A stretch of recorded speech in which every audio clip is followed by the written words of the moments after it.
What's going on there, YouTube? Welcome back to Chopped Toys. So today is something a little different. We're getting away from the trucks. I had a hard time remembering what year this is. I'm sure somebody out there will know. Because I bought this for next to nothing long ago to steal the wheels off of it. And I started hacking it up, trying to make a little land speed type hot rod look out of it. And it never panned out. So I've just had these parts laying around and figured it's time to do something with it. So we got three main pieces. We have our fenders, which we're probably not going to use because they limit how low we can go. We've got our main body with the windshield, and I have had this off. It's pop riveted back on, but it does work, and it's still got the lip in there to hold an actual piece of Lexan or something. And then we have our main chassis, which has a scale rear end and a front grille. So the issue I ran into when I was trying to chop this up before is I didn't want these, so we took that out. Then we throw this on here to keep the grille, but then we have this big rectangular ugliness hanging out on the bottom. This one did have a rumble seat, and I do have the actual seat red to match the interior somewhere in a box. I really like this one because of the finish on it. It's almost like an enamel. Let me zoom you in a little bit. And it's all cracked up. It's like a real original car would be. If the paint was in really good shape, it would just have some cracks in it. And look, it's a neat look. So I'm not going to paint it. I'm not going to do nothing with it. But if we're going to go low, we have to retain the grille. And we have to allow room for the interior. And I don't like these corners, but that allows the wheels to stay spaced out where they need to be. But it doesn't jive quite right. So I have these. These are from, if you remember the old muscle machines, 1/18 scale muscle machines, the kind of cartoon looking hot rod die-cast cars that were real big a decade ago. And I've used some of these on some custom Tonkas and stuff like that. And I just happen to have this one set still laying around. And I think they will look great on here. But I'm not sure how I feel about that chassis hanging down so low. But now that I have it in here in a light, it's not really bothering me a whole lot. So, yeah, that's kind of cool. I don't know where the axles went for it.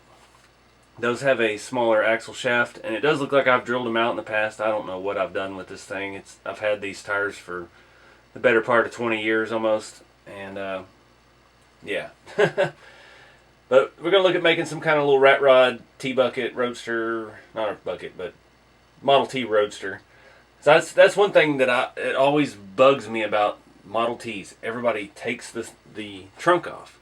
It's like that makes it so unique. T-buckets, I never really got into. I didn't like the style. I didn't like the look.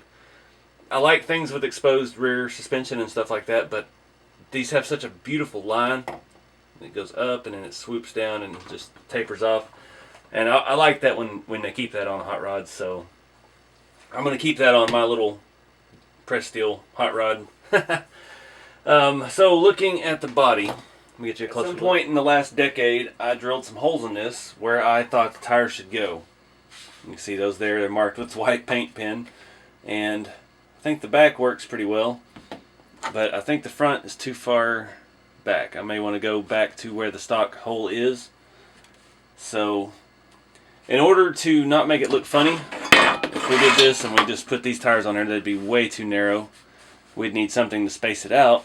So we might as well use the chassis that it has just to keep the tires at the right distance away from the body. But we're going to need to make something off of here to mount the axle to. The rear I'm not so worried about. The rear I think we can get by. We can drill out these holes here on the back of the frame. These are where it was riveted to the body. You can see the original holes here. They're all bent out of shape. And this fit inside of there, and it was riveted to it once the grill was on and everything. And yeah, so I think that's going to line up right. We'll play with some ideas here and see what we can come up with. Alright, so I found some material to make the axles out of. I really love saving old stuff. This is a handle for a vintage AC Delco light display, which I cut up and used for vintage signs in my scale garage for the other YouTube channel. And this is the handle for it. I got 2 of them, and it happened, I just drilled it out a little bit, drilled the tires. I accidentally drilled all the way through one, but you know, rat rod, so whatever. And yeah, works great for a rear axle. So I'm going to cut one here for the front, and yeah, we'll start looking at mocking up and seeing how we're going to attach everything and see what else we're going to do with this body. Alright guys, so I think I've come up with a solution. I am going to go ahead and use the holes that I've already made. And instead of having to fab up some kind of sheet metal thing that bolts here and lifts it up, I'm just going to use some plastic tubing and add a little space on each side, inside of the front axle, to keep the tires from rocking side to side. I wanted to lower the back a little bit more, the frame. It pop rivets here to the chassis, and I moved the chassis up as far as it would go, trying to keep it all nice and even, and I drilled new holes. So we're just going to use some pop rivets there once we get the interior in. After looking around, I don't think I have a steering wheel for this. I'm going to have to go look through my storage bins of truck parts, but I think I'm missing the steering wheel on this one. And I think the proportions look right with the windshield like it is, so I'm not going to chop it. I really don't want to hack into that. It's a nice solid piece. I'm just going to leave it like it is. So I'm going to take this little piece of tubing and I'm going to cut it in half. I've kind of pre-measured. It looks just about the right length, like that. And yeah. Alright, so I ran into a little problem. The interior is made to set on the fender piece, so it sits down a little bit low. So we're going to have to make some kind of filler to put in there to hold it up where it needs to go. Shouldn't be too hard. We'll find something that'll fill that gap. Need something about 1/2 inch, just as deep as this interior, or the floor pan. So let me look around for that. Alright, so I'll just use this little piece of cedar block, cut it and wedge it in here in the frame rails, and I think that's going to do the job. So I'm going to put this where it goes, hopefully. That. Get our front grille in, and bada boom. It's a little loose, but it'll work. So I got my pop gun. And load these things up. And if we can get this in here. Apparently I've misplaced all of my hammers. That popped way too easy. Should be enough to hold it. Oh yeah, we're good. Line this one up.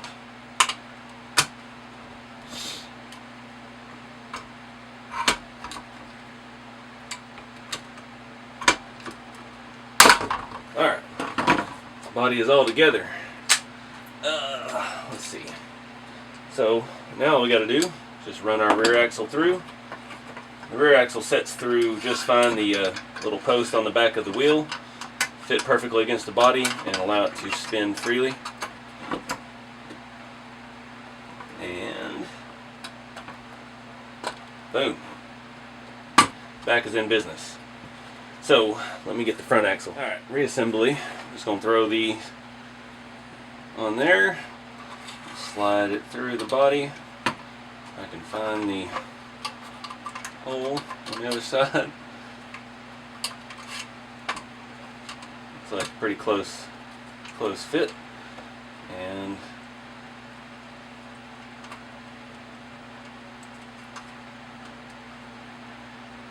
got a little bit of wobble because this front wheel was broken. I got a little forceful when I was putting it on the axle the first time, trying to shove that old axle that we made into that plastic tire after I drilled it, but it's going to make a good display piece. So I got to looking through my parts bins and I could not find a rubber steering wheel. These had something very similar to what Tonka put through all out the 70s and 80s. And yeah, I didn't have any spares anymore, but I found a vintage Nylint road grader, and it had a nice metal steering wheel that was on a big long shaft that turned the front tires. So I cut it down, and it happens to be pretty close to the diameter of the hole on the dash. And it's got a little rust on it, and it looks cool. So I'm just gonna shove that down in there. Maybe not quite that far. Fits nice and snug. It hits the windshield. Bring it back out just a little bit. There we go. Boom. We got us a steering wheel. Alright guys, I'm pretty happy with it. I think it's going to make a nice little display piece. Something different. I've had those Muscle Machines wheels. I used to have a ton of those. Way back in the early 2000s, I think it was KB Toys was going out of business. And my father-in-law at the time, we were going around buying up everything they had at 70 or 80% off. And had a ton of 18th scale cars, realistic ones, and the Muscle Machine series and stuff like that. So I ended up with a ton of those, but I've used them for parts throughout the years. I don't have much left. I think that was my last set of tires and wheels. But I think we put them to good use. And I throw these fenders here in my spare metal bin. Never know what we might find a use for those down the road. But yeah. Pretty excited how it came out. And it still rolls, so we're all golden there. I love the cracked finish on it. And our little rumble seat still opens. I still have the cushion for that somewhere. It's in a box. Kind of not going to really be realistic because we have the rear axle so low, but you know, it's just for show. But I dig it. So let me know what you guys think in the comments. And be sure to check out the rest of the channel if you're into these old toys. And thanks for watching and keeping the dream alive of the old pressed steel toy trucks of the day. But yeah, I'll see y'all in the next video. Thanks for watching.